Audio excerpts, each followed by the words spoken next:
সম্মানিত দর্শক এবং শ্রোতাবৃন্দ, আমি ডক্টর আবুল কাশেম মোহাম্মদ মাহবুবুল্লাহ যশোরী আপনাদের সকলকে জানাই সালামুন আলাইকুম। আপনি এবং আমি যদি নিজেকে পরিবর্তন করে নিতে পারি, সঠিক পথের উপরে যদি আমরা নিজেদেরকে প্রতিষ্ঠিত করে নিতে পারি, তার জন্য মনে রাখবেন একমাত্র মাধ্যম হলো নিজ ভাষায় আল কোরআন অধ্যয়ন করা। আর এটি 44 নম্বর সূরা আদ-দুখান এর 58 নম্বর আয়াত এবং 19 নম্বর সূরা মারিয়ামের 97 নম্বর আয়াত প্রমাণ করে।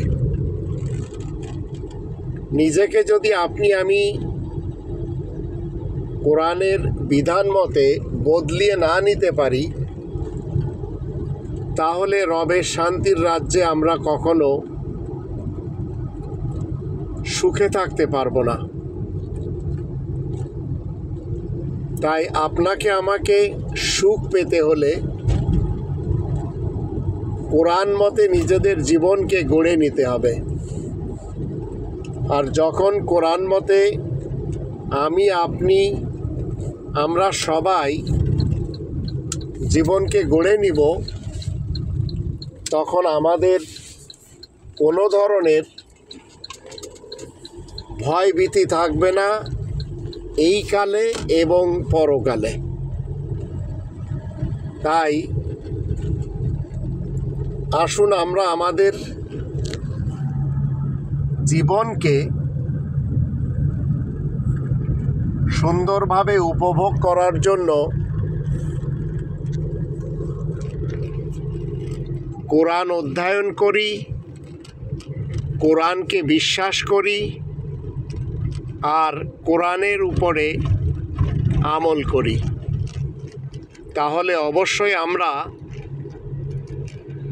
এই কালে শান্তি পাব এবং পরকালে কোনো ধরনের সমস্যা হবে না। অন্যথায় যদি আমরা কোরআনের পথকে ছেড়ে দিয়ে বিভিন্ন মানুষের বানানো পথ আর মত মেনে যদি জীবন কাটাই, তাহলে এই কাল কেটে যাবে, কিন্তু পরকালে বাঁচার কোনো উপায় থাকবে না। যার ফলে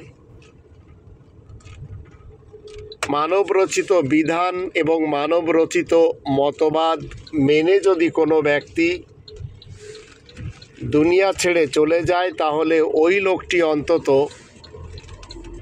জান্নাত পাবে না।